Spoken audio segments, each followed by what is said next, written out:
कोल्हापूर जिथं कुस्तीच्या मैदानात शड्डू ठोकला जातो आणि राजकारणाच्या मैदानात काटा काढला जातो।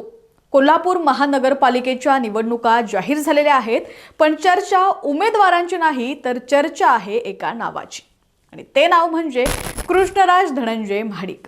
खासदार धनंजय महाडिक यांचे चिरंजीव आता थेट महापालिकेच्या रिंगणात उतरलेले आहेत। पण ही लढाई फक्त एका नगरसेवक पदाची नाही, तर ही लढाई आहे कोल्हापूरवर वर्चस्व कुणाचं, महाडिकांचं की पाटलांचं। आजच्या स्पेशल रिपोर्टमध्ये आपण पाहणार आहोत कृष्णराज यांच्या एंट्री मागचं नेमकं गणित काय आहे। नमस्कार, मी प्रणया आणि तुम्ही पाहत आहात HPN मराठी न्यूज। कृष्णराज महाडिक हे केवळ एका खासदाराचे सुपुत्र नाहीत, तर ते सोशल मीडिया सेन्सेशन आहेत। इंस्टाग्रामवरती त्यांचे लाखो फॉलोअर्स आहेत, त्यांचे वर्कआउट व्हिडिओ असोत किंवा कोल्हापूरच्या तरुणांशी संवाद। कृष्णराज यांनी आधीच स्वतःची एक ब्रँड इमेज तयार केलेली आहे। आता याच लोकप्रियतेचं रूपांतर मतांमध्ये करण्यासाठी भाजपनं हे मोठं पाऊल उचललेलं आहे। कोल्हापूरचं राजकारण गेल्या 2 दशकांपासून भाजपचे मुन्ना महाडिक आणि काँग्रेसचे सतेज पाटील यांच्या भोवती फिरतंय। पहिली पिढी म्हणजे महादेवराव महाडिक यांची, ज्यांनी कोल्हापूरवर पकड निर्माण केली। दुसरी पिढी आहे धनंजय महाडिक आणि सतेज पाटलांची। विधानसभा, लोकसभा आणि विधान परिषदेत या दोघांमध्ये काटेकी टक्कर पाहायला मिळाली, आणि आता कृष्णराज महाडिक यांच्या रूपाने महाडिक कुटुंबाची तिसरी पिढी मैदानात आलेली आहे। सतेज पाटील यांचे पुतणे ऋतुराज पाटील आधीच आमदार आहेत, त्यामुळे आता कोल्हापूरच्या राजकारणात नेक्स्ट जनरेशन वॉर सुरू झालेला आहे।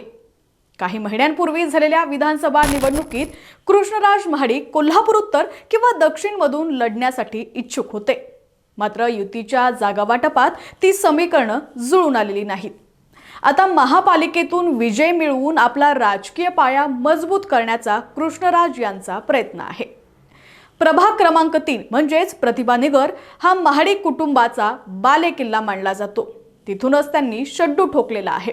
विरोधी गटाकडून म्हणजेच सतेज पाटील गटाकडून यावरती टीका होण्याची शक्यता आहे की महाडिक कुटुंब एकाच घरात किती पद घेणार।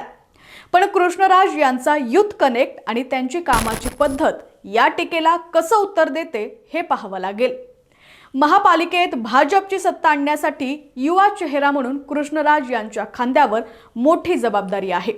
कोल्हापूरच्या महापालिकेत रस्ते, पाणी आणि विकास हे प्रश्न तर आहेतच, पण यावेळी या निवडणुकीला इब्रतेची लढाई असं स्वरूप प्राप्त झालंय। कृष्णराज महाडिक यांचा विजय झाला तर भाजपसाठी कोल्हापूरचा गड सर करणं सोपं होईल, पण जर निकाल उलट लागला तर महाडिक गटासाठी हा मोठा धक्का असेल। तुर्तास कृष्णराज यांच्या एंट्रीनं कोल्हापूरचं राजकीय तापमान मात्र चांगलंच वधारलेलं आहे। या घडामोडीबाबत तुम्हाला देखील काय वाटतं, कमेंट सेक्शनमध्ये नक्की कळवा।